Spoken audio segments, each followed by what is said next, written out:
Hi guys, Brent Dale here. We are here today to help you with probably the most Googled or searched topic on YouTube. How can I fix my slice?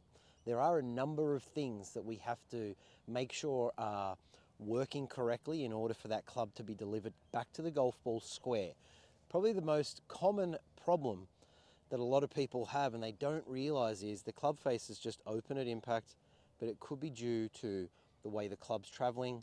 So the path, whether we're swinging too far to the left, club face is going to stay open. But we've got to figure out, why is the club path too far to the left? Is it the way we throw our arms at the top? Is it the way we use our footwork? The other reason that a club face could be open at impact is when we actually grip the club, our grip could be too weak. Then it wants to try to open the club face. So like I was saying, there is a number of things that could be causing this open club face. But the one thing that I really want to tackle today is just how we use our feet in order to start the transition down into our downswing. So what I see, most common problem with people that come onto the lesson tee, they'll get to the top of their swing and they haven't turned quite well. So let's just say this is a really well-structured top of my backswing. I've made a nice solid turn. My arms are in a good position here to transition down. What I see a lot of is the arms might get separated from the body too far out here. You can see I'm looking at the camera between my left and right arm. And then other people might get too deep across here. So the arms have gone really, really behind the body, and there's only one way for that club to go from here to make contact, and that's to reroute over the top. So we've got a couple of problems there. We've got the behind the body and the reroute. We've got the arms that detach from the body and then they'll spin backwards to try to fix that, right? So big problems that we have is whether we're in a poor position, too far behind or too far out in front. The secondary problem to this is, as we're swinging then, a lot of people shift backwards in order to try to get that club face square at impact. So let's just say we're up here, we've gone too deep, and we're throwing the club out in front. We know, wow, this is going to make everything go way to the left. So what are we going to do to fix that? We're going to hang back. We're going to try and square or manipulate that club face back into a more neutral position. So what I really encourage most people to do that have a problem with a slice, obviously we've got to get the club face in order. If that club face is open, we are never going to be able to hit it straight. If it's miles open, we're going to have lots of compensation going on. We don't want compensation. Now, what are we going to do to try to fix it? Well, what I like to do, it's all about the start of that downswing. So if we're getting to the top of our swing and our weight shifts too far out in front, the club gets thrown out in front. The body then has to shift up and out of the way in an effort to try to square the face. So once again, if we're throwing everything too far out in front or my weight's going too far forward onto my toes, the club comes this way, we're going to pivot backwards to try to square it up. I like to see, when we get to the top here, the first move is a shift down, forward into the left toe area, so more across the balls of your feet, or I like to say to people, just at the base of your shoelaces, at the front of your shoelaces, you're going to feel a shift into that left side.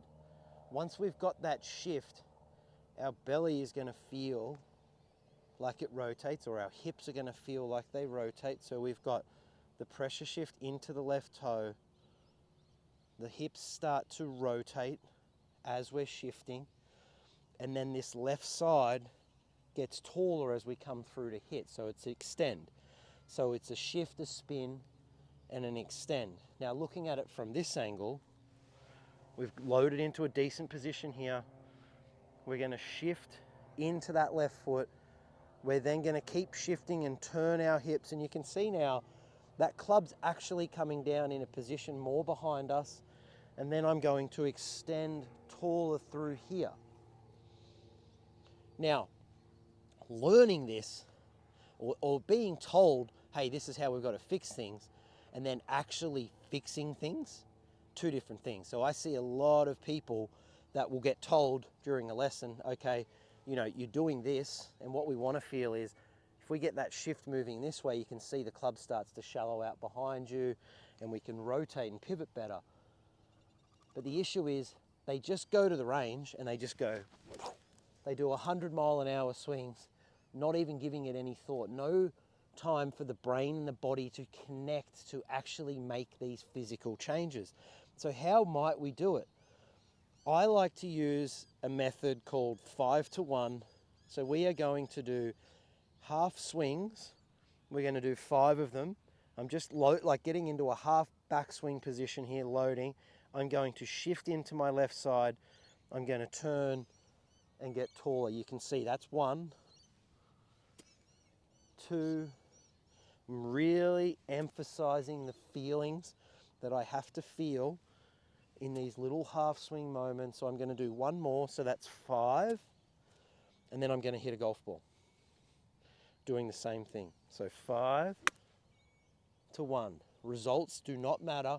We are learning the sequence of the footwork, right?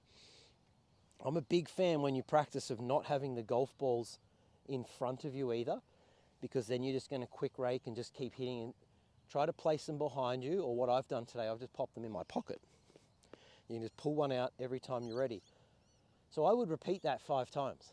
So I've done the 5 half swings where I'm just getting the pressure and the footwork correctly.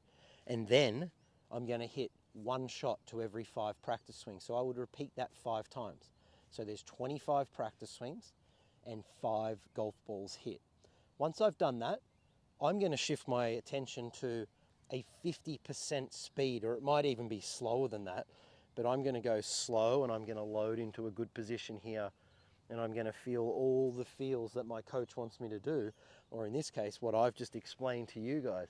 Shift into that left foot, rotate, get taller. So that's 2 swings. 3. You can do a full swing, but we're trying to make sure that our body and our brain are getting connected here, and they understand the feelings that we're going to do. Then we're going to hit one, and it's a full swing, but at a really slow pace to get the feels. Right?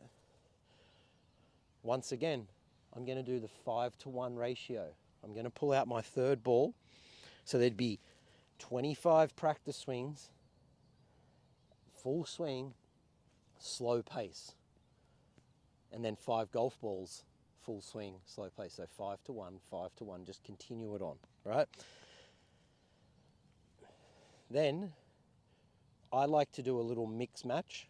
So we're going to do the half swing back, the shift, and the turn. And this is at full pace, right? So I'm going to do 5 of those. Let's just pretend I've done 5. Then I'm going to do 5 of the full swings. Let's pretend I've done 5. Then I'm going to hit 1 shot. So this is a 10-to-1 ratio. And I've hit my nice little draw just up to the center of the green. It might go over the back there, but no, we're good. We're at the center of the green. So what you can see here, I've identified what I believe can help people with their arms on that downswing. So we've got to start with great footwork. If I start with horrible footwork, I'm not doing anything to my hands here other than what I'm doing with my feet. But if I start with poor footwork like this, see what happens? Shifting the other way, my weight's turning the wrong way. But if I start the correct way, you can see what's starting to happen here. That shaft shallowing the way that most people are after, but they forget about the footwork. They're trying to manipulate it all with their hands and their arms, and it's never going to be efficient for them. Then we identified a great way to practice it. We don't just go to the range and just hit 100% speed swings all the time. You need to break it down into small little movements, like we did the 5-to-1 ratio with the half swing at full speed, then the 5-to-1 ratio, the full swing at half speed, and then we did the 5 of each drill, so the 10 ball or the 10 swings to 1 full shot. Can you see here, we are getting a lot more movements practiced, dry drills, no golf ball, to very minimal shots, because we want up here to be able to understand, oh, that's what I'm supposed to be feeling, versus just going trigger happy with as many balls as you can and not actually getting the feeling right. I really hope that you've enjoyed this video. Like and subscribe to my YouTube channel. I am going to try and do a lot more of this content for you, because I believe that I can help you get better at golf. I am available for online lessons. Drop me a message on here and I can help you out.